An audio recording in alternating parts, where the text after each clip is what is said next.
The only way is the right way, I might say. Nobody doing it better, y'all some lightweights. Malik Wright, up all day and all night, pushing all the buttons up to something till it's alright. He looking at it from all sides and angles, got a stripes on his body like he played for the Bengals. Oh man, there's no one discussing it. They came, they stayed, they either did it or done it. Man, I love it, cause all they ever do is win. So kick back, relax, the TWSN.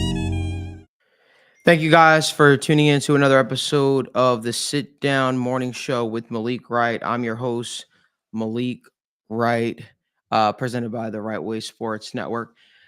It's Fantasy Football Friday here on the Sit Down as always, and we've got a lot of stuff to break through, a lot of stuff to talk about. Before we do, as always, do us a favor, give this video a like, subscribe to the channel, turn on post notifications so you guys don't miss when we go live or when we upload content from the TWSN studios.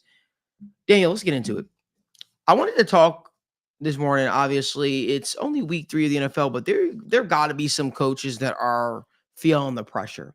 And I don't necessarily mean coaches that have bad records, guys like Zach Taylor, right? Hint, hint, or anybody like that. I'm talking about coaches that feels like, I guess they more so feel as if they need to win. They're in a desperation situation, right? They're in a situation in which they feel as if, at the end of the day, no matter how we start, it's how we finished. And, I'm looking squarely at people. I don't know. I'm looking at people like Mike McCarthy, right? Mike McCarthy, he needs to win. That's a guy that needs to win. He's in a win now situation, or at least make it very, very far to justify Jerry Jones keeping him. I'm looking at guys like Kyle Shanahan, who obviously the report came out in the beginning of the season that, hey, we did all this stuff to help field a competitive roster. You need to win. We got guys like Christian McCaffrey. We got guys like Deebo Samuel. We brought back Brandon Ayuk. We've given you everything that you've asked for. That's a guy that needs to win. Believe it or not, Harbaugh over in Baltimore. He's in a situation in which he needs to win. You're talking about you have a 2-time MVP at quarterback in Lamar Jackson, right? That's a guy that needs to win. I won't say that Zach Taylor, even though I feel like he's in a need to win situation, knowing this organization's history and how they're slow to change, they're reluctant to change, I won't say he's in a must-win situation. But there are other coaches that you could point to and say, hey, listen, either you have such a competitive roster, right? People like Brian Dable are probably in a situation in which they need to win. Show something positive. Matt Eberflus of the Chicago Bears in a situation in which he needs to win. I don't know. Danny, would you justify and say Nick Sirianni is in a need-to-win situation? Would you say Robert Saleh of the New York Jets, who I think is an awful coach, by the way, that's just me, though. Would you say that he's in a need-to-win situation? I think there are a couple of coaches I could look at right now around the league and say, this coach needs to win. He needs to win in order to keep their job. Not necessarily saying they're going to get fired this year, although I think a lot of these guys could be on the outs if they don't put it together. But I think they need to be consistent. Daniel, what say you? The one guy that I want to touch on at first is Doug Peterson. Malik, what the hell is going on in Jacksonville? And I feel like that's the biggest point of all these coaches, right? You look at a head coach that is 1-8 in his last 9 games. You look at a head coach who has been given a lot from free agency. You look at a head coach who has a franchise quarterback. We talked about this on the show yesterday with our guy, Parker Blake. And while Trevor Lawrence has the pedigree and he may not be reaching his full potential right now, at some point, you got to look at the head coach. You got to look at the head of the ship. You got to look at the man who is behind, this entire team. And that is Doug Peterson, the former Super Bowl winning coach. He is the one guy that I'm penciling in right now. He's the front runner to get fired, in my opinion. You're 0-3. Once again, you're 1-8 in your past 9 starts or games. And that's my frustration with this team is they headed into this season with a ton of expectation. You're not in a crazy hard division right now. The Texans have shown some chinks in the armor. The Colts right now have a quarterback who's leading the NFL in interceptions. And you look at the other team, they aren't doing so hot. Tennessee Titans. So the Jacksonville Jaguars, in my opinion, are the number one team looking where I can truly say, hey, I can see a world where Doug Peterson gets fired next week. Right? They go in and they have a tough game this upcoming week against the Houston Texans, divisional opponent. And I would not be shocked if the Houston Texans go into Jacksonville or play them and are without Joe Mixon and are potentially without Nico Collins. And if they put on an ass beating, Malik, I could see Doug Peterson hitting, You the should road. put on an ass beating? If the Texans put on an ass beating, yeah. I've never heard that said before. That's saying an That ass is, beating. I've heard it. Are you I've heard like kick somebody's ass. I've never An heard ass someone say, beating? "I'll give me a." Yeah, I mean, I don't know. I've never heard that used. Seriously. Yeah, that's kind of weird. Like as a kid, never got an ass beating? No. Ass whooped. Really? Yeah. Ass beating. Ass beating though is that. Oh, no, I've heard that many times. I guess different culture. Exactly. Joe Wood said Press Taylor, he will get fired before Doug. That's a great point. Yeah. Offense coordinator.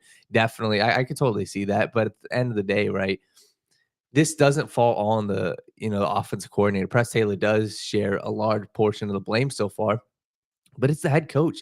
You look at the guy who's the one that, if you're the guy who's getting all the praise, you have to be the guy getting the criticism. And that was the conversation after they went on that playoff run. So he's the one guy I definitely look at. The other one is definitely a Matt Eberflus, Malik. And the reason why I say that is Eberflus has a lot working against them. And that's my issue with their situation is they are looking, in my opinion, if they don't make the playoffs, he's going to be out. With the new quarterback, you need that young, new offensive mind. And I feel like a guy like Eberflus has been there for quite some time. He was there for the Justin Fields regime.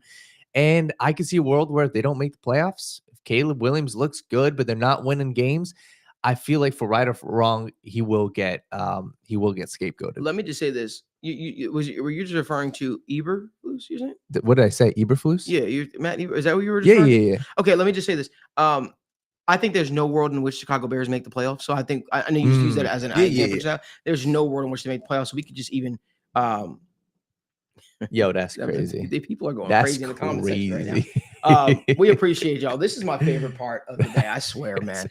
But no, I even look at a guy like Sean McDermott. He's a guy that needs to win. Yeah, he's a guy that needs to win. He's in a situation in which he needs to win.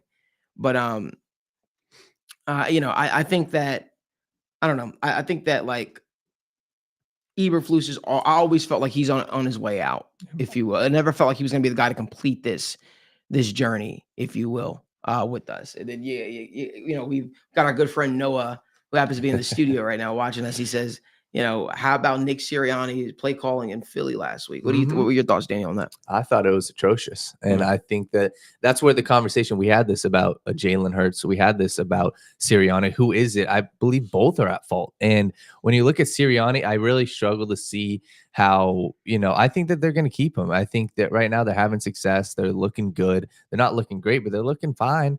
And I think that the amount of talent that they have, once Devontae gets back, once AJ Brown gets back, I feel like they're going to be fine. And it's one of the situations where he does have a lot of issues. And I feel like, once again, this is the season where he got a clean slate. They got rid of his coordinators. And that was the big issue last year. Oh, it's our coordinators. That's why we sucked at the end of the season. That's why we got destroyed in the playoffs against the Buccaneers. Well, that's not the issue this year. You got a new coordinator. So I'm going to wait to see how that plays out. I think that there is a lot of time to rectify it. But at the end of the day, this Philadelphia Eagles situation, in my opinion, they are a Super Bowl caliber roster. They are a team that is primed for the Super Bowl right now. So if they don't make a deep playoff run, if they get bounced in the first round, I would have some serious questions. At that point, I would definitely be looking at Sirianni to say, hey, what the hell is going on? Because you just gave Jalen Hurts a new contract. You ain't going to give him, you're not going to get rid of him right now. And who's the next guy you could potentially get rid of? And that's Nick Sirianni. So I think for them, they would have to get out early in the playoffs. And to be honest, I wouldn't be shocked if that happened. So. No, I hear you on that completely. So I don't know. Those are my thoughts on the NFL coaches on the hot seat. I think obviously the NFL season is long and it's always ever changing, if you will. And I think it's important that a lot of these teams stay ahead before they get too far behind, right? Because then I think when those questions and those those whispers will start to grow louder and louder and louder regarding people's security, if you will. So with that being said, make sure you guys do us a favor, give this video a like, subscribe to the channel, and turn on post notifications so you guys don't miss when we go live or when we upload content. Remember, it is Fantasy Football Friday here at the Sit Down Morning Show with Malik Wright. We'll be joined by fantasy football experts Michael O'Hara and Steve Bradshaw as we break through fantasy football week 4 of the NFL, and hope to help you guys set your fantasy lineups. Daniel and I will be naming our favorite bets as well for this upcoming Sunday, and I'll be giving you guys some of my favorite UFC bet for this upcoming UFC card, and it's a pretty impressive card as well. So do us a favor, give this video a like, subscribe to the channel, turn on post notifications, and don't miss when we go live. Let's keep the conversation rolling, Daniel.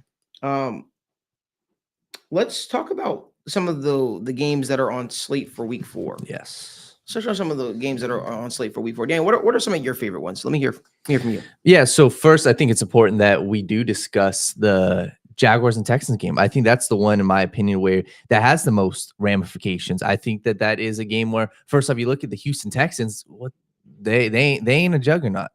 They are not a juggernaut, and that's my issue with them. Is you look at their coach, you look at their coordinator Bobby Slowick, and they've been widely regarded as the next great things.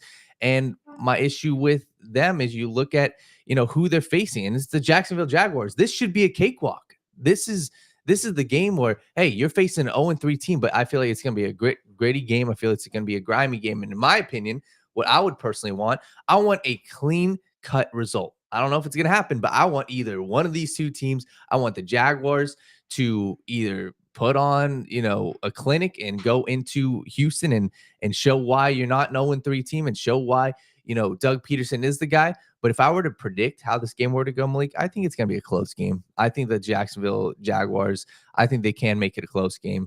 And the Houston Texans, they need to turn it around. And right now, season after last week, they need a spark. So I think my prediction for this game, I do think the Texans pull this out, and I do think the Texans win by a touchdown.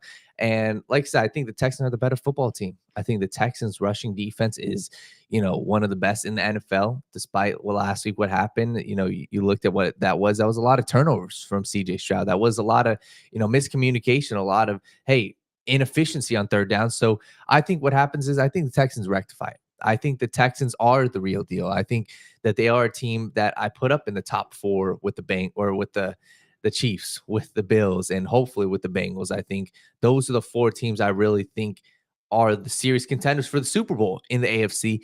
And the Jaguars, I'm not bought in. I don't like what I've seen from the culture. I don't like what I've seen from their weapons. Evan Ingram coming back very slow from his injury. Gabe Davis looks like he doesn't even look like a capable wide receiver, and I know he's dealing with some injuries. And you got Christian Kirk, who's fine. Like, they've got a lot of issues right now on their team, and I think Texans go out and they take care of business. Another game, the Vikings versus Packers, is another very, very interesting one. A lot of divisional matchups on the slate. This is one where I think the Packers keep this very close, and I think it remains to be seen if Jordan Love's going to be, playing. And you look at the opposing team, the Vikings are riding high. Riding high off a huge Texans win. I think a lot of people are expecting the Vikings to come out and have a big time performance against the Packers. And I don't think that's going to be the case. I think the Packers have they slow down the tempo. I think they make the Vikings play from behind. I think the Packers rushing game with Josh Jacobs is very, very good. And I think that we see the Packers potentially win a game here at home. So that's another one I like. And then just one more to get to for me real quick, the Pittsburgh Steelers versus the Colts. This is the game I'm eyeing, in my opinion, because you look at the Pittsburgh Steelers, they're a team that is 3-0. They're a team that shouldn't be 3-0, in my opinion, but they keep scraping away wins. And I feel like this is going to be another game, in my opinion. I think the Steelers go 4-0, Malik. And I don't believe that they are a 4-0 team. I think that they are a team where they are tough, gritty team, Mike Tomlin-led team, the rushing offense, Justin Fields making it very simplistic for him. But I have no faith in this Indianapolis Colts team outside of Jonathan Taylor right now. And I think that there is a world where Jonathan Taylor comes out and rushes for 120 yards, but I don't think Mike Tomlin and this Pittsburgh Steelers defense is going to let that happen. So if I were to make a prediction, I think the Steelers do go to 4-0. And I feel like they are going to be one of those teams where it's almost like a couple of years ago. They head into the playoffs, with 11, 12 wins, and everybody's expecting them to do something big. I think they're frauds. I don't see them doing anything in the playoffs, but once again, in the regular season, they make it happen. So props to them. I think that this game is one that I'm going to be watching for Anthony Richardson's sake, right? The dude leads the NFL in interceptions right now, and it ain't getting any easier for you. You got the Pittsburgh Steelers defense, and if I'm the head coach, if I'm the offense coordinator for the Colts, I'm making life very simple for Richardson. I'm saying, hey, there's a reason why last week the offense looked somewhat capable, and it's because you gave the ball to damn Jonathan Taylor. Do that again. Right. In the first 2 weeks, that was my biggest issue. They didn't have him on the field a lot, or they didn't give him the ball. And at the end of the day, listen, you're probably going to see a lot of packed boxes for this game. The Colts, they've shown what their passing game looks like. And at the end of the day, it is going to come down to Anthony Richardson. You got to make some big plays and play action bootlegs. You're going to have your chances in the passing game. And I just don't think that they come out on top with the passing game.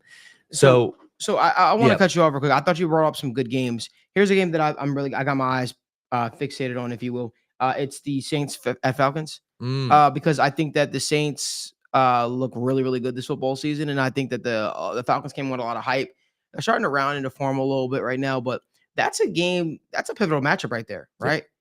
I don't want people to forget about the Tampa Bay Buccaneers in this division either. I know that they had like a little rough showing recently, but I still think that they can push for the division crown. But I am paying attention to that Falcons Saints game. I think it's going to be very interesting. And if you ask me, I'm picking the Falcons to win that game. I just feel like the Falcons. I don't know. I just feel like the Falcons are just the more equipped team. I think that when I look at the Saints, it always felt like Derek Carr was going to be who he is, right? I don't really expect to see that guy increase anymore. And a lot of people were hyping him up, saying, "Oh, this is like an MVP-esque type Derek Carr." And Danny, if you remember what I said, talk to me in week 5. Yeah. I said, because that's what always happens. He starts off extremely strong. Everyone gets hyped up. Derek Carr's turned a new corner he has, and he's still the same quarterback, respectfully. He's a guy that's always going to be, competitive, heavy in games at points and times. But overall, if you're expecting to win championships for that guy, even playoff games, that's just not it for me personally. Another game I got my eyes on, Broncos Jets. I'm paying attention to that game. You want to know why? Not so much for the Jets, but the Broncos. I want to see if Bo Nix can keep it going. I want to see if Bo Nix finally put it all together. He's going up against another very good defense this week. And we'll also get our answers about the Jets. Are the Jets for real? Are the Jets finally being that AFC team that we expect them to be? Can they actually contend against a team like the Buffalo Bills for the divisional crown? Those are some things that I'm looking forward to as well. Keeping the conversation rolling. Sneaky good game, Daniel. Eagles, Buccaneers. Yep. The Buccaneers have had the Eagles number for a little bit here now. You remember the Buccaneers were the team that knocked the Eagles out the playoffs. People forget that. Listen, I believe in the Bucs. I believe in Baker Mayfield. I do. I believe in Baker Mayfield with the Bucs, I should say.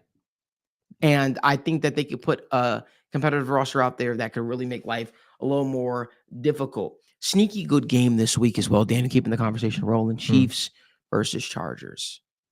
I think the Chargers beat the Chiefs. If Herbert plays. And I probably don't believe that, Gene. I probably just, you should really see the looks I just got when I just said that. I just think, you know how I feel. Yeah. I think that the Chargers will be a problem in the division sooner rather than later. I really do. But after that abysmal performance against the Steelers, I just don't know if this is going to be their year. Daniel, what are some more games you're looking at? Yeah, well, I think my issue with that game, and I'm with you. I think the Chargers always play them close. It's just the injuries to the tackles. So we've got to see if, I don't know how long Alt's out. I believe he's out maybe a couple weeks, and I know their other tackle was hurt. So that would be my biggest concern with them. But I think the one game that I'm definitely also penciling in is the Bears versus Rams. I think that that's a game where, to be honest with you, I'm a huge, not necessarily supporter, but I'm fascinated by this Bears situation. We just talked about Eberflus, and this is a matchup made in heaven for the Bears. Listen, DJ Moore, Rome Odunze. There is no shot that this game you guys do not go off. The Rams are facing a lot of injuries. The Rams secondary, quite frankly, is ass. And there's no way, after looking what they did last week, right? They put up 300 some plus passing yards, Caleb Williams, or 2 weeks ago. And then last week, even Caleb looked good. He had a lot of nice off-platform throws. I liked what I saw from him last week. This is the game where, hey, let's see what you can do. And at the end of the day, you are being put on a pedestal because of what a guy like Jaden Daniels did last week. So go out and show out, right? Go out, go put up 300 plus passing yards. DeAndre Swift, this rushing offense has looked absolutely terrible. So what are you going to do to take care of that, right? You're the big franchise, young quarterback. I think Caleb Williams goes out and puts on a masterclass against the Rams. And I think we see a ton of points, which leads to one of our bets down the road. So I definitely like that game. I think Caleb Williams is one of the guys I'm penciling in. And also the Cardinals versus Commanders. That's another one. To be honest, I like a lot of these games, but that's a high-flying matchup. Both defenses, Cardinals defenses look pretty decent, but the Commanders defense has been ass. And I just look at the weapons the Cardinals got. I know Marvin Harrison Jr. was kind of, didn't practice early in the week. Trey McBride, I don't know if he's necessarily playing. I know he was hurt. But all in all, let's see if Jaden Daniels can keep this up. Let's see if they can, keep that going from the big masterclass that they put on Monday Night Football. So that's a huge, huge game I'm looking at. Love both offenses there. And then obviously we got to talk about Sunday Night Football. That's the game of the week, the Ravens versus Bills. And to be honest, that game has a lot of ramifications, especially if the Ravens were to lose. If the Ravens lose, they're 1-3. That it ain't looking too hot. There's been questions about John Harbaugh. There's been questions about Lamar Jackson.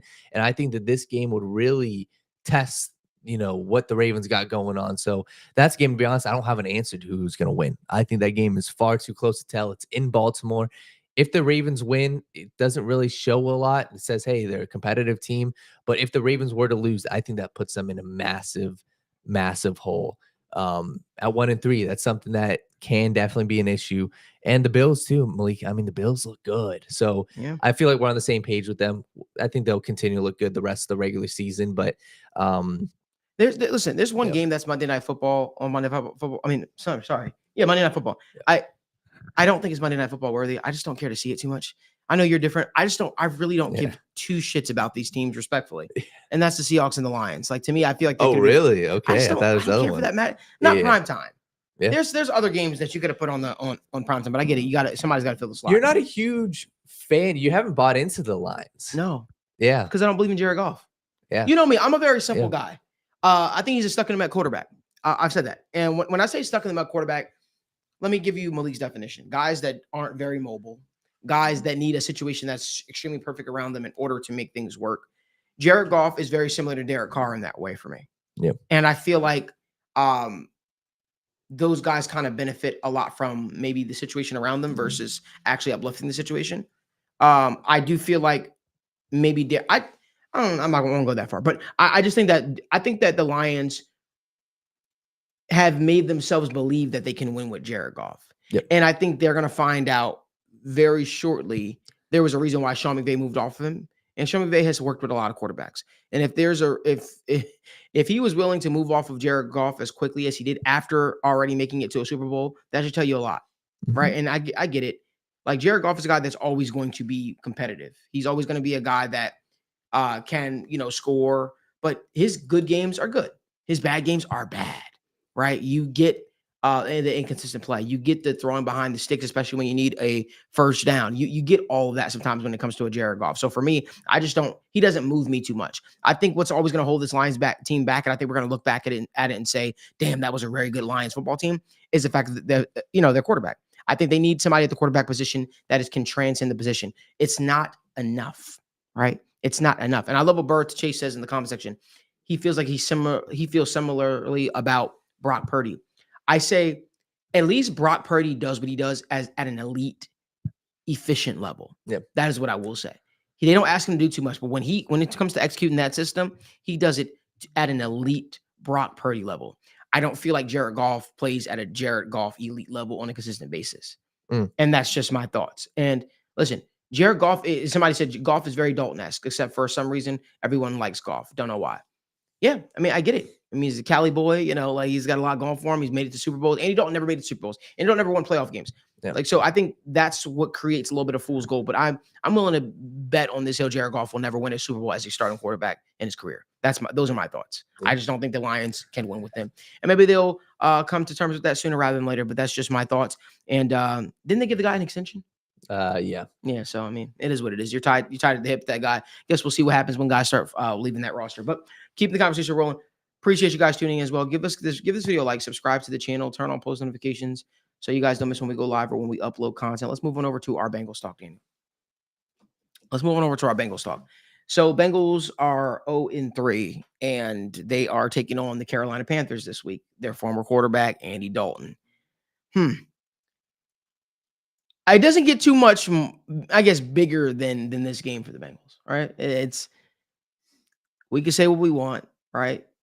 But at the end of the day, the Bengals need to find a way to win this game. They can't leave Carolina with a loss. 0-4 would create, I think, unrest in that locker room. I think it would create locker room turmoil. I think you will see guys start turning on this regime a little bit. And I don't want to see that. Already I saw, social media was in an uproar this past week. People seem to be a lot more aggressive and a lot more agitated. And that's because they want to win in Cincinnati. Everybody wants to win. They want to find a way to win. They don't want excuses. They're like, hey, you know what? Let's find a way to win. Because we should be up there with some of the AFC juggernauts. I mean, you got people really believing the Bengals are no longer a competitor in the AFC. And that's just, let's just put it this way. Listen, we say 0-3 puts you in a bind, not because we haven't seen teams make it to the playoffs or Super Bowl with 3 losses on the record or 4 losses on the record or 5 losses on the record. We say it puts you in the bind because the manner in which you lose, right? And I guess the back-to-backness of it all. That can start to build frustration. That can start to get people to start looking at you a little bit different. And I think that's sort of what could happen in Cincinnati if they don't stay within themselves. I believe that wholeheartedly. I believe that, the Bengals are in a spot in which you can't lose 4 games in a row.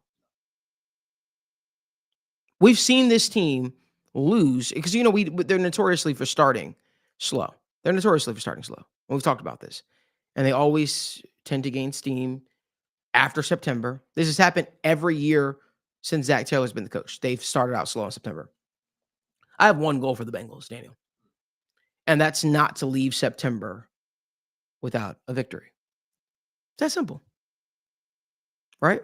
Nobody remembers what happens in September and December. No one remembers that. It's a long-ass season. No one's going to remember that you lost to Jacoby Brissett and the New England Patriots. No one's going to remember, that you lost to, what's the damn team? The Washington Commanders on Monday Night Football. No one's going to remember that.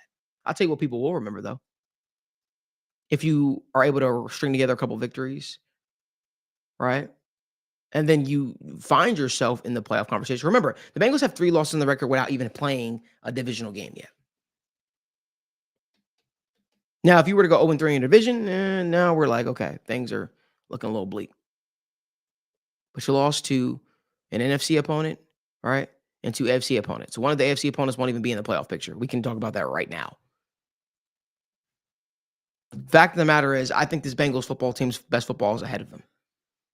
But I've also said, when people are talking and they're like, hey, what do you think the issue is? I'll tell you what the issue is. The interior of the defensive line is putrid right now, not because these guys aren't average players, even good players. I think Chris Jenkins is an ascending player, and I think he's going to be very good for the Bengals. I think guys like Sheldon Rankins, B.J. Hill need to be back in the fold in order for this to look like what they're hoping it to look like. You need guys like Myles Murphy. Myles Murphy needs to be a starter this year when he gets back. All right? You need help for Trey Hendrickson in the pass rush department. You need to simulate pressure to get to the quarterback if your defensive line is not doing so. There are several different things you can do to try to help out this defensive line, to help out the secondary and the back end. Simulated pressure is one of them. I know Lou's not a big blitzer, but guess what? You need to be. You need to be.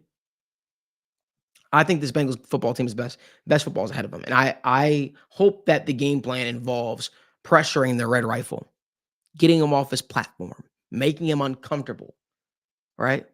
You want Andy Dalton having to make plays outside of the structure because guess what? If you allow Andy Dalton to make plays within the structure. If you allow Andy Dalton to sit back in the pocket, I don't know, you can make all the jokes in the world you want about this guy. He has picked defenses apart in the NFL. So, that being said, I think the offense is starting to find itself. T. Higgins back in the fold, right? It's offense starting to find itself. Then the defense will find itself. But I think this Bengals football team's best football is genuinely ahead of them. Danny, what are your thoughts? Yeah, I'm with you. And all around, this is a game where you look at the spread, it's 4 points. You look at what people are saying, it's going to be a close game. This game should not be a close game. You go look at the different rosters and you go look at even the performances, right? I think the Carolina Panthers offense has the potential to make this a close game, but their defense is not hot. The guy that left Cincinnati last year, Nick Scott, is the starting safety for them. Their linebackers are way below average. Their entire secondary, outside of the 2 outside corners, are a very putrid group. They got a decent defensive line, but that's it, right? And you look at how this offense performed last week. This Bengals offense should go in there and put out 30+ points. There's no reason they shouldn't. And I'm with you. I think at this point, Malik, I really don't give a crap about how they win.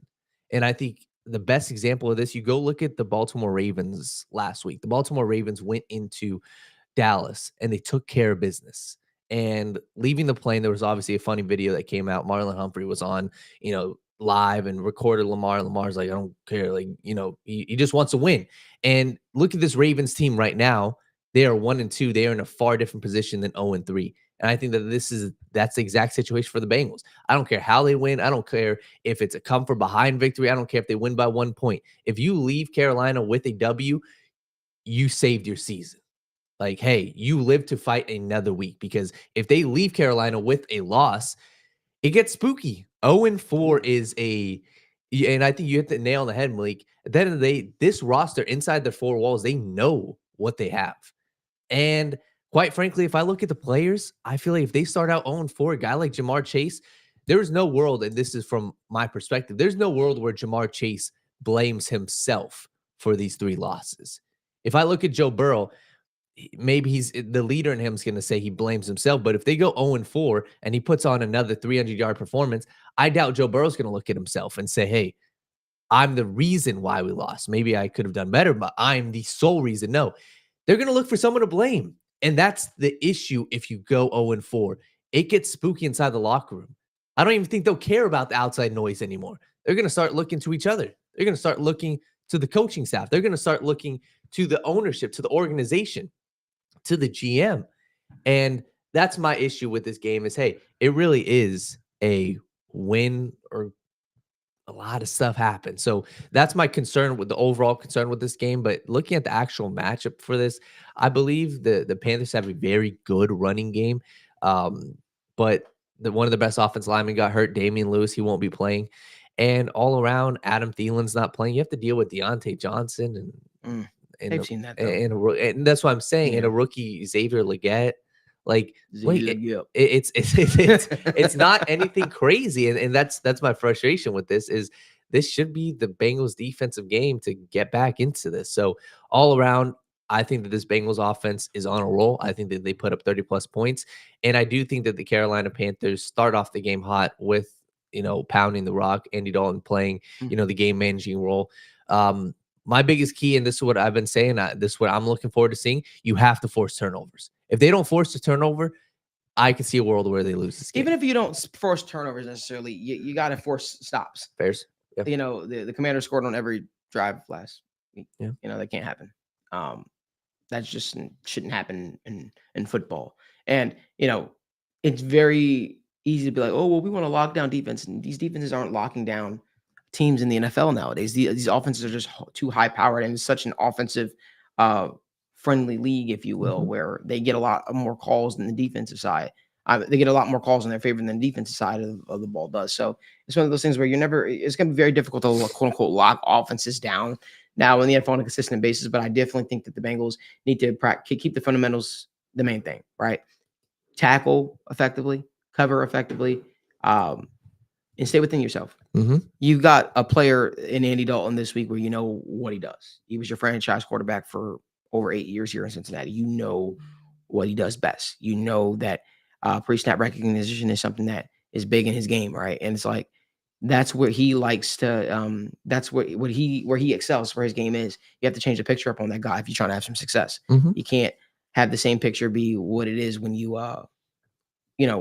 what it was pre-snap. And I think that that's the key to beating a guy like Andy Dalton, getting pressure and changing the picture up on him on a consistent basis and making him uncomfortable. Make sure you guys do us a favor, give this video a like, subscribe to the channel, and turn on post notifications so you guys don't miss when we go live or when we upload content. Daniel, it's Fantasy Football Friday here at TWSN, and I want to make sure we get our guys in here. Let's get Michael O'Hara, Steve Bradshaw, or O'Hara and Bradshaw, the law firm, in here so we can talk some fantasy football. Guys, what's going on? How we doing, Malik? Going good. It's going good. It's going good. Listen, fantasy football is alive and well on this Friday. You know what I mean? And we love to have you guys on the show, talking it through, helping people, win their fantasy football leagues, right? I want to kind of go over some of your favorite starts and sits for this week. And, Steve, I'll let you start this one off for us. And Daniel, the floor is yours. Beautiful. So after a Thursday night football game that was a very back and forth game, I just want to get you guys first off. Let's start off with your favorite matchups player wise, the guys that you're saying, hey, this guy is a bona fide, I'm playing him. And I'm not talking about, like wide receiver ones, but the guys that are kind of on the fringe, but have an amazing matchup. So Steve, who's the guy you're absolutely locking into your lineups this week? One player I was really surprised to see pretty low, looking at some projections around platforms like ESPN, is Amari Cooper going up against the Raiders. He had that big bounce back last week. He had 20 points. Deshaun Watson finally looked all right. And the question with Cooper was never the talent. It was never the target share either. I believe right now he's had 20.5% of the team target share, which is obviously very, very good for when you have a fringe wide receiver 2 flex. And he's playing the Raiders this week. It's not going to be the highest scoring game, but it's an above average matchup in my opinion, especially the Raiders right now. They've allowed the 11th most fantasy points to wide receivers. And I just like Cooper. I don't really see why he's being ESPN hasn't projected out around wide receiver 29. And I have him much closer to wide receiver 20, being a low end wide receiver 2, a very good flex play. And I'd also say this is a revenge spot for him. His former team, Amari Cooper. I believe this is the first time he's ever played Las Vegas, his former team. So I like that. I like that a lot. So O'Hara, who's the guy that you are absolutely in love with this week? Yeah, it's unfortunate to say, but I do think you should be jamming Chuba Hubbard into your lineups this week against the Cincinnati Bengals. First off, just the Bengals rush defense, just abysmal all year this year, and likely to be without BJ Hill and Sheldon Rankins for yet another week. And it's to the point that the Bengals rush defense is just one of those ones that you can attack. They're bottom of the barrel in rush yards allowed per game, stuff rate, EPA allowed per rush. It's just all pointing to bad signs for the Cincinnati Bengals rush defense. And we saw that last week with a steady offense, with someone that can sustain drives in Andy Dalton, that Chuba Hubbard can very much be fantasy relevant. He handled 26 of the 35 backfield opportunities last week. I don't expect him to be a 20 touch per game type of guy, but if he can get 15 or so touches in a game against a pretty abysmal Cincinnati run defense, I think he's going to be a really strong RB2 option. So I'm looking to get him in my lineups this week. And he also had 5 targets last game. So I think that's another, you look at what Austin Eckler did. And my quick question to you before we get to another one of Steve's guys is, what's your thoughts on the backfield all around? I know some people love Miles Sanders and even Jonathan Brooks. What happens when Brooks gets back? I'm not looking to invest in Miles Sanders whatsoever. That's just not somewhere where I'm thinking. Jonathan Brooks, though, I am excited about. It is going to be very much a last 6 weeks of the season or so, 6 weeks of the fantasy season. I do think people are saying he could be back as soon as week 5. I don't think that's realistic. I think somewhere in the week 6 to 7 range. Week 5 would be right at the 10-month mark from his date of surgery. So that would be a little bit aggressive in terms of pushing back a second-round rookie draft pick. So I do think that he's eligible to come off the PUP next week. I do think you're going to have a couple more weeks before he's even playing, and then another couple weeks of a ramp-up period. But he is by far the most talented running back in this backfield. From an analytical perspective, at Texas last year, his production profile was eerily similar to Bijan Robinson's. So, and you just you go watch the tape, you see him doing some special things. So I'm willing to bet on the talent, and the situation is now far, far better with Andy Dalton under center. So I've got him stashed on my IR slot in a couple of leagues, and I'm very excited for what he can do for, in a fantasy playoff push.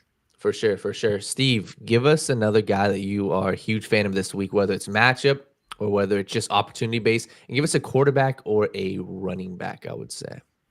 Yeah, so normally I really don't like David Montgomery, but I'm a big fan of him this week. He's being ranked around low in RB2. I believe ESPN has him around RB20 in projection this week. But the thing with Montgomery is, with him, when you put him in your lineup, you're essentially betting that he's going to score a touchdown, right? That's what he does. And they're playing the Seahawks this week. If you're going to bet on him to score a touchdown any week, why not this week when it's going to be a high-scoring matchup? Vegas has it as one of the, I believe it's one of the top 3 highest-scoring games right now. So I'm loving Montgomery. He's looked very good, and he's been getting close to Jahmyr Gibbs' touches. They're pretty similar. Montgomery's also been very efficient. I was a little worried that he was kind of going to fall off. He didn't look great at the end of last year coming off that injury, but averaging 4.5 yards per carry, so looks efficient, has the goal line work, and when you're in a shootout and Montgomery, that's what he does is score touchdowns. I'm definitely plugging him in as an RB2 at least this week. For sure. And that's a huge Monday Night Football game. I'm a huge fan of that play. O'Hara, give us another guy that you're a fan of, whether it's, it could be any position, tight end, quarterback, wide receiver. Who do you got?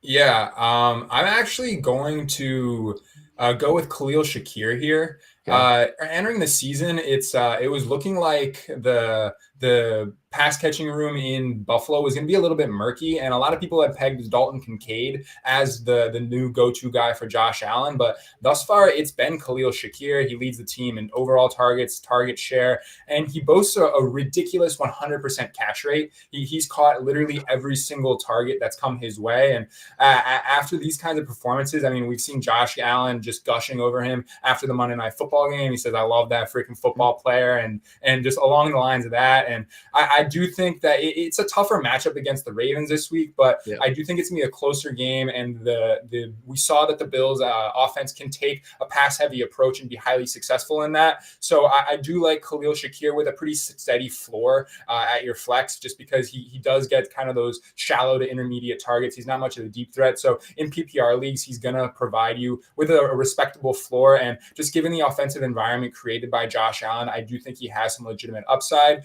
You're not going to get that through like the splash plays, but it's more going to come through volume.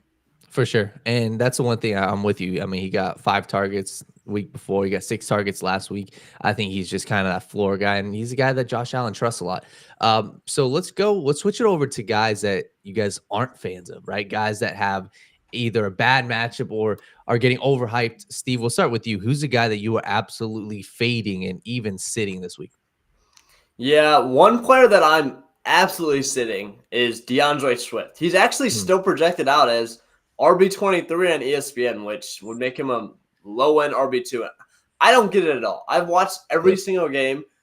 Obviously, I'm a Bears fan. And DeAndre Swift looks absolutely horrible. I do not care. You're a receiving back, averaging less than 2 yards per carry in back-to-back weeks is absolutely ridiculous. Now, I understand the offensive line is terrible. Maybe you don't want to put all the blame on him, but unfortunately, especially for fantasy, that doesn't matter. It's not going to change overnight. He's not startable. He's not getting enough run in the pass catching game. And on top of that, the offensive, they literally went out there and said that they're going to give Roschon Johnson a lot more run this week. So he's definitely clearly lost a lot of his role. He's looked horrible. And the Bears offense, Caleb Williams threw the ball 52 times. They, put up some points, but it's not like they really looked that much better last week as well. So he's a guy that I'm absolutely not starting in any capacity until he shows me anything. Go off, Steve. Go off. And real quick, what is your thoughts on the passing game against the Rams this week?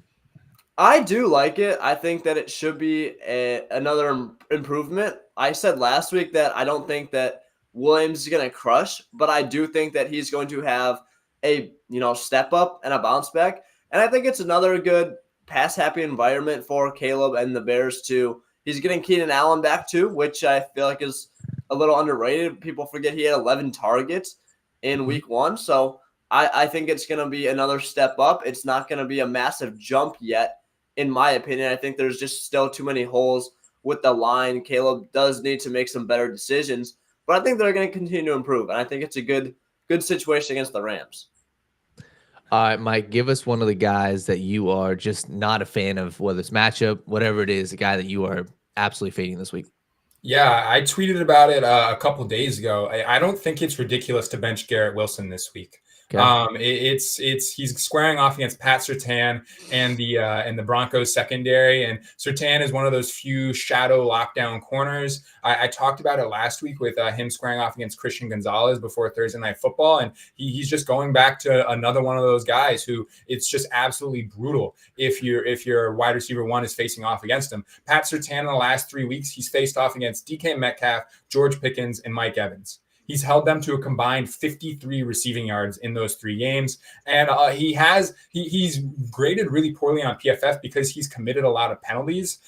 He has, I believe, 7 accepted penalties for 84 yards on the season. But, I mean, fantasy football doesn't care about your plays getting negated by penalties. It cares about the box score and what you're able to put up. And he's averaging less than 20 yards allowed per game so far this season. And I really do think Garrett Wilson is going to fall to a similar fate. We know that Aaron Rodgers is a smart enough quarterback that he's not going to force it into a bad matchup. I do think that this is a good game, a good matchup to target some of the peripheral and secondary weapons in this offense. I think if you're in a pinch at tight end, Tyler Conklin can be a good option for you. But Garrett Wilson, I would just be petrified to be starting him, especially against Pat Surtain.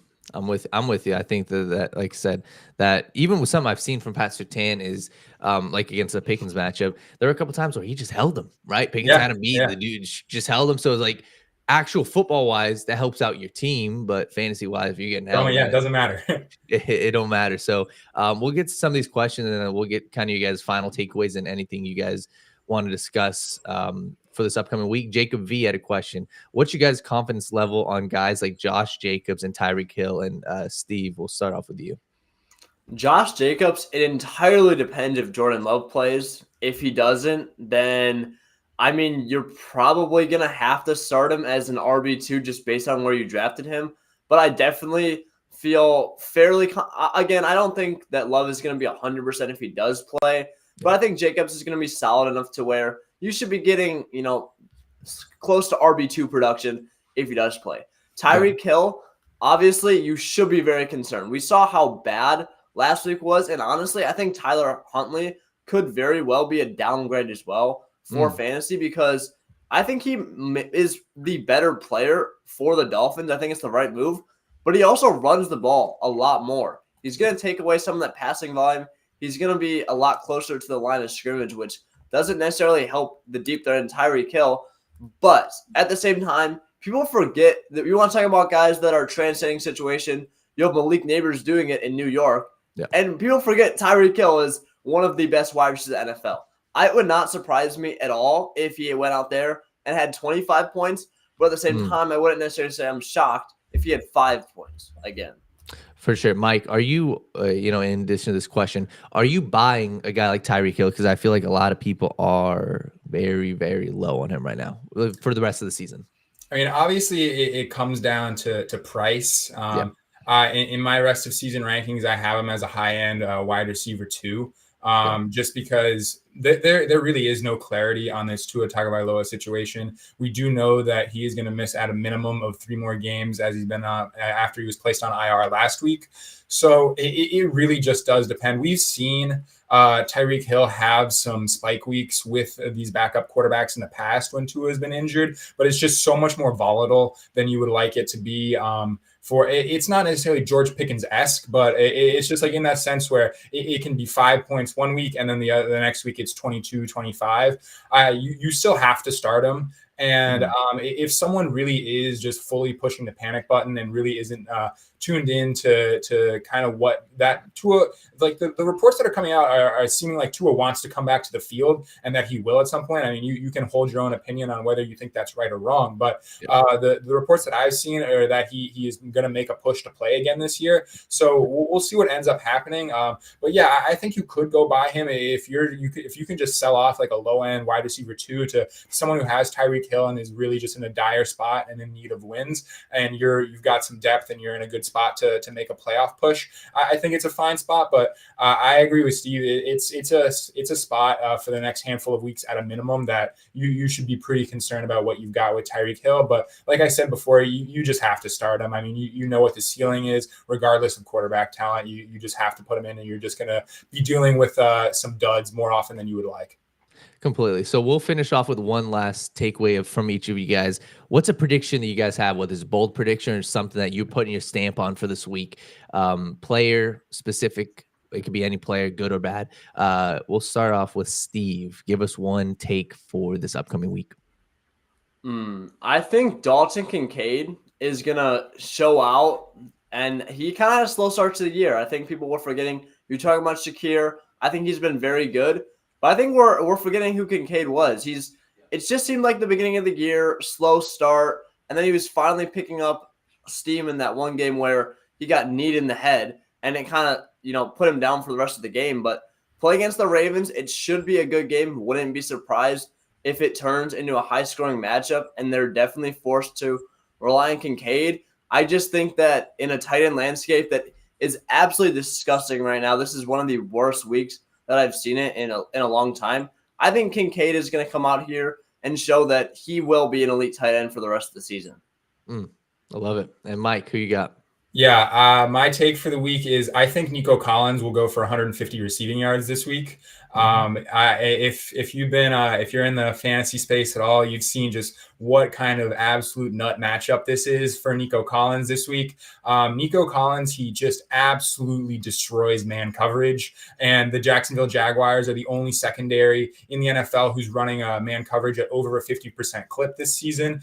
Nico Collins, he's only behind over the last 2 seasons. He's only behind CeeDee Lamb and Tyreek Hill in yards per route run against man coverage. So highly efficient, highly productive. And then also he's going to benefit from the absence of Tank Dell in this one. So just that's 15% of the targets that are up for grabs, and targets are earned. And Nico Collins is a target owner. I expect some of those targets that would go to Tank Dell to be force fed to Nico Collins in Nico Collins' direction. And he did pop up on the injury report with a hamstring. He was a limited participant yesterday. So if he's a no-go today, that could completely foil this plan and big expectations for Nico Collins. But this is just a matchup where, I mean, you're obviously starting Nico Collins if he's on your team, no questions asked, but you should have really, really lofty expectations for him. I personally have already bet him over 74.5 receiving yards on the week, and I am considering those alternate lines, pushing it up all the way to 150 yards. Wow. All right.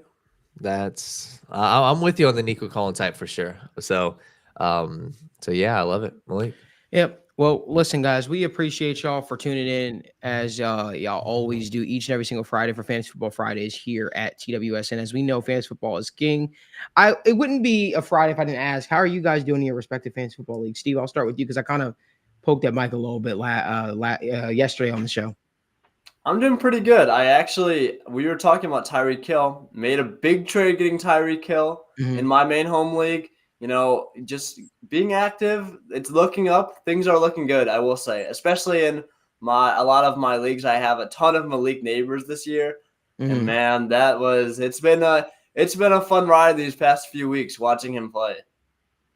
And what about you, Mike? How are you doing? Yeah, like Steve, I'm very much enjoying the production of Malik Neighbors and Rashee Rice. I do think that the people who are heavily invested in fantasy football, we're all very excited about Malik Neighbors. Just a lot of people with the mindset of talent over situation, and that is very much prevailing thus far this season. So excited for the production of those two guys moving forward, and I've got no complaints. Last night was a little bit disappointing in terms of just the product that was on the field. But for someone who's heavily invested in Malik Neighbors and CeeDee Lamb, I've got no complaints about how that game turned out. I hear you, my man. Well, I'm wishing you guys both a very good fantasy-wise, a good Sunday in your respective leagues, and hopefully your Bears can do something right, Steve? Hopefully. Yeah, I really hope so. I just want to see Caleb Williams play well, to be honest. That'll be something to kind of hang your hat on, if you will. I think there will be something to build upon for next season, but I don't think Eberflus will be there next year to see that journey through with you guys. But listen, we appreciate y'all. Hope that you guys enjoy the rest of your Friday. Have an even better weekend, and we'll see you guys next week. Yeah, you as well. Thanks, Malik. Have a good one. Appreciate you guys. Thank you. Appreciate Steve. Appreciate Mike for joining us for the Sit Down Morning Show with Malik Wright as we break through fantasy football with y'all and hope to get you guys all squared away.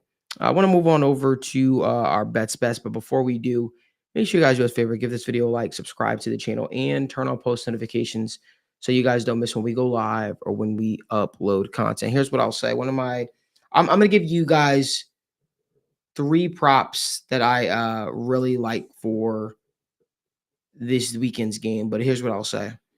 If you guys want the rest of our props, you can head over to the TWSN Patreon. The QR code should be right above me to the right. There you'll get all of our daily picks. We have picks that go out literally every single day, from NFL, my UFC picks at the right tier, and so much more. So again, I'm going to give 3 bets that I like. Unfortunately, my Mike Gesicki prop that I love is not up for whatever reason. I guess the books are kind of catching on that Mike Gesicki is not to be slept on. That's all right. We'll get it. We'll probably get it on a Sunday or Saturday. Yeah. That's why you tune into the Patreon, because there are props that are not going to be available.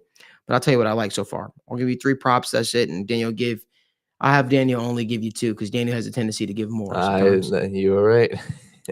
Joe Burrow over 1.5 passing touchdowns. I think he has success against that Panthers secondary. I think with his weapons being back, I think he gets a little more comfortable with guys like T. Higgins, obviously, Jamar Chase, obviously, and Mike Gesicki. I love Chuba Hubbard over 2.5 receptions. Yes. The Bengals just have not been covering running backs all that great out of the backfield. And I think that if they speed things up, and kind of speed up the clock in Andy Dalton's head, he's going to be looking to check it down to his running backs quite often. And who is the running back? Chuba Hubbard. Chuba Hubbard had a good game last week too.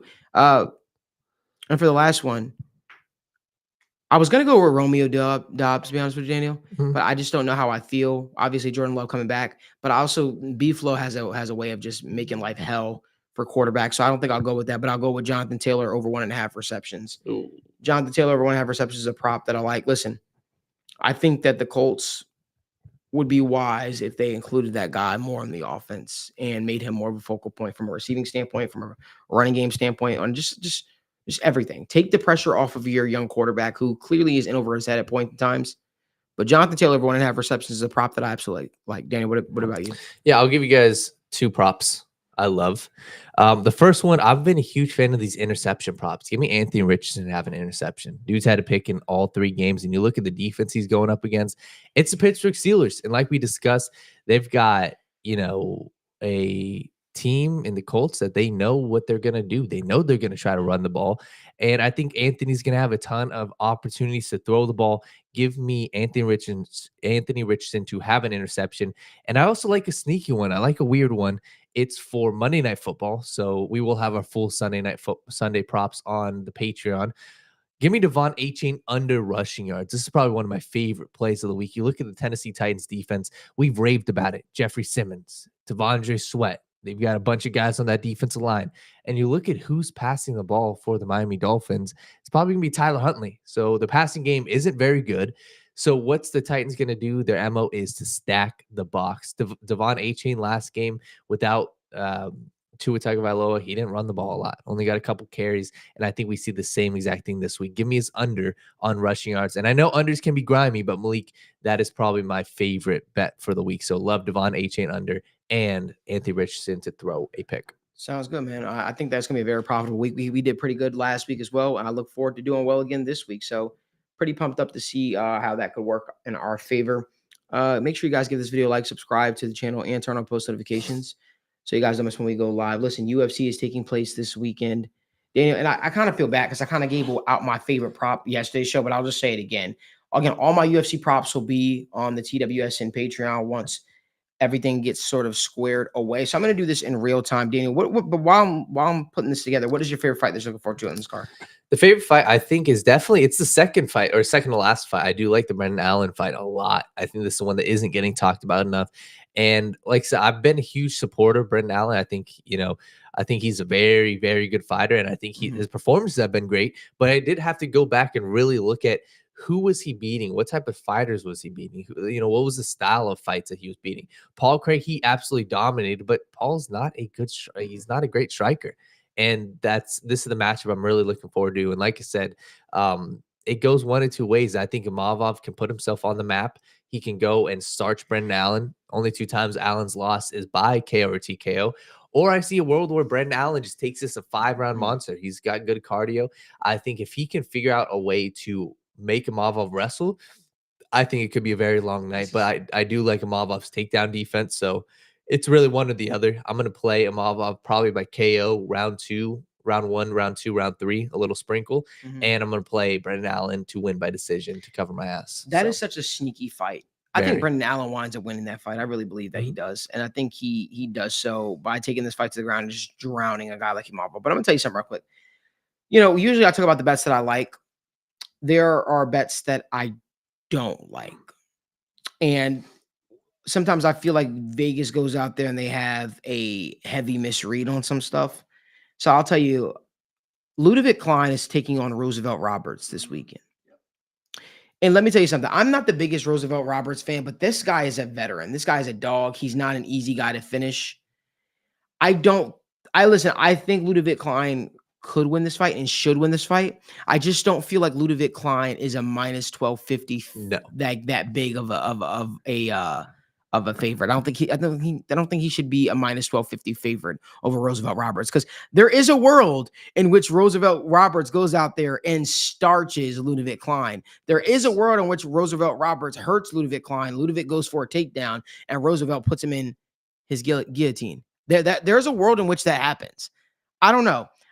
I know there are people that like to put together these massive parlays and they just look for ways to like, hey, I'm just going to throw this guy in it just because he's a shoe-in, he's a lock-in, because that's what Vegas says. I'm telling y'all right now, don't be the person that puts a minus 1250 Ludovic Klein into your parlay just thinking that you're going to add more juice to it. I don't think that that's going to be a situation that even if he wins, I feel like it's going to be a situation where you're going to be sweating. Right? Yes. Don't be that person that just says, you know what, I'm going to blindly throw a minus 1250 guy into my parlay. And I've seen it time and time again. You look at the odds, you say, Vegas, well, this guy's definitely going to be dominant. This guy's definitely going to win. I'm telling you right now, Roosevelt Roberts is the taller fighter. He's the longer fighter. Listen, Ludovic Klein is probably more durable, I would say. But at the end of the day, it's still a fight. It's still a fight game. And Roosevelt Roberts could catch him in something because Roosevelt Roberts is fighting to stay in the UFC. This is his second chance at life. He looked very good. No, I won't say very good. He looked good in spots. I forgot, but he looked good in his return back to the octagon. I just don't think it's in people's best interest to be like, I'm going to blindly throw faith in Ludovic Klein, a guy that sometimes gets into these wars. He's a good fighter. Yeah. He is a good fighter. Trust me. I'm not saying he's not. He's a good fighter, but I just think it's going to be a situation in which if you find yourself throwing blind money at him, he fought Mateusz Rebecki. That's what he fought. He fought Mateusz Rebecki. That was his return fight to the UFC. And Mateusz Rebecki is he better than Ludovic Klein? I'd say he is. I think he is. He's got a tough fight. How bad was that fight? How bad was it? He lost by submission in the He lost by submission in the first round, but 3 minutes and 8 seconds in. But that's from Mateusz Rebecki's game. Yep. Mateusz Rebecki usually likes to stand and box a little bit with guys. He didn't stand with Roosevelt Roberts. If I remember correctly, Roosevelt Roberts cracked him. And then I think that's when he stopped playing the stand-up game with him a little bit. Because I remember I had a bet going on Mateusz Rebecki that fight. And I was like, bro, idiot, don't stand with this guy. Take him down to the ground, make life easier because he's the longer fighter. Ludovic Klein, I don't know. Ludovic gets into these wars, and Ludovic could 100% out muscle and be durable and just be like, you know what, I'm gonna go out there, I'm just gonna break him down over time. But I just don't think Roosevelt Roberts should be that big of an At underdog. plus 600, I believe, Yeah. or 400, 600. Yeah. That's worth it. And Yeah. I think just final point, when you look at the UFC, I think you made a great point. It's the fight game. And Mhm. at the end of the day, Ludovic Klein is not a world renowned top 5, top 10 in his division. He is a guy who's trying to break into that. So I think a guy like Roosevelt Roberts, once again, styles make fights, and Roberts has the style to make life difficult. We've seen guys with that length make it really difficult. So I'm with you. At the end of the day, no matter what, if I put a bet on Roosevelt Roberts, I would be at least happy it's worth a shot. And if you put a bet on Ludovic Klein, Mhm. you would be sick Yeah. heading into that second Yeah. round if it's a close fight. There's a sneaky fight as well taking place this weekend, and I just don't know if I could pick a winner, Daniel. So here's what I'm gonna go with. I'm gonna go with this fight to go to the decision, but it's a female fight. It's Aline Perez taking on Daria. I'm gonna pronounce her name correctly because Gary Jellison always says Malik has great pronunciation when it comes to these fighters. It's Aline Perez taking on Daria Zelenko. That's who she's fighting. Daria came into the UFC with a lot of hype, and she's lived up to it for the most part. She is a very, very smart fighter. She has good takedown ability. She has the ability to stand, and she's going up against Aline Perez, a girl that has the grappling ability. She has the ability to stand as well. I feel like to me it's going to come down to who's going to be able to be more durable in this fight. I'm leaning Aline Perez in this fight, to be honest with you, but I really like Daria as well. So again, I haven't officially made my prediction for that fight. My official prediction will be on the UFC, on the TWSN. I said the UFC Patreon, but the TWSN Patreon. I think you guys heard what I said already regarding Joe Anderson Brito versus William Gomis. William Gomis has a route to victory for this fight, but I feel like Joe Anderson Brito is just a finisher. He's a killer through and through. Brian Battle, I think he defeats Kevin Jousset. I think that's going to be a finish, either KO, TKO, or submission, which you can double chance on FanDuel. Here's an underrated fight a lot of people should be talking about. Morgan Sherrier taking on Gabriel Miranda. That's a good fight. That's a good fight. Last time we saw Gabriel Miranda, he won via submission against Shane Young. He had his fight against Billy Florentillo. That was it. Yeah, he had his fight canceled. But Morgan Sherrier is a guy that had a rough start to his career. He was no doubt came in with a lot of hype. I don't mean in the UFC, I mean in MMA. Came in with a lot of hype, struggled at bits, but is finally rounded into form into the fighter that he's going to be. And I think it could be a spot in which Gabriel looks good to start, and then Morgan just completely just demolishes him. But Morgan's the kind of guy where he does fight with his ego at points in time.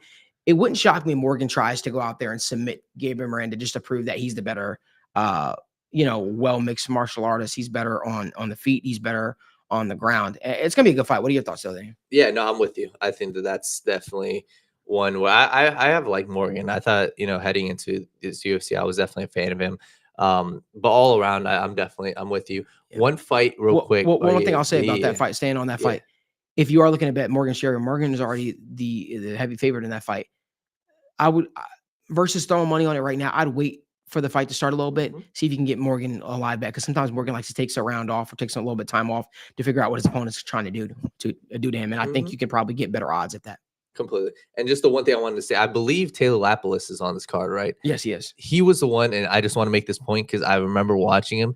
He's the guy who I bet on him just to go the distance, because I think that's his fighting style. It is a kickboxing style, and it's very weird the way he fights. I remember his fight, I believe it was against one of the Irish guys, and it was like the Irish guy was, a crazy finisher, and he just point fighted him. And I think, I don't even know what the odds are. This is just strictly from eye test. I would love him to go the distance because that's the style fights that he fights in Lapilus. So that's just the one thing eye test. I remember Taylor Lapilus to go to the distance. Okay. And, there's another fight that's taking place as well. Umar Sy is taking on Dao Zhang. That's a good fight. This is a big step up in competition for a guy like Omar so far. Listen, Dao Zhang, you just never know what you're getting from fight to fight. Sometimes you get a guy that's completely locked in, a guy that is able to be durable. And then sometimes you can go on out there and he gets, starched early, or he gets submitted by Carlos Hulberg, who never had a submission in his UFC career. Like, you just never know what you're getting. But I will say this, Dao Zhang better not play that submission game with Umar Sy. Umar Sy can make life hell for a guy like Dao Zhang. So that's a fight that I'm paying attention to. And I think the odds aren't too bad for that as well. If there's any other fights that I'm looking at for some of the people, I like Victor Altamirano's fighting on this card against Daniel Perez. That should be an interesting fight as well. But again, that's all I got. I don't want to give up too much because all of my official plays, again, after wins and all this stuff like that, will be on the TWS and Patreon. And we hope that you guys decide to make some money with us this weekend. We appreciate y'all for tuning in to another episode of the Sit Down Morning Show with Malik Wright. Remember, there's only one way you should be waking up, talking sports, having the conversation, and that is the right way. We hope that you guys have an awesome football weekend. We'll see you back here Monday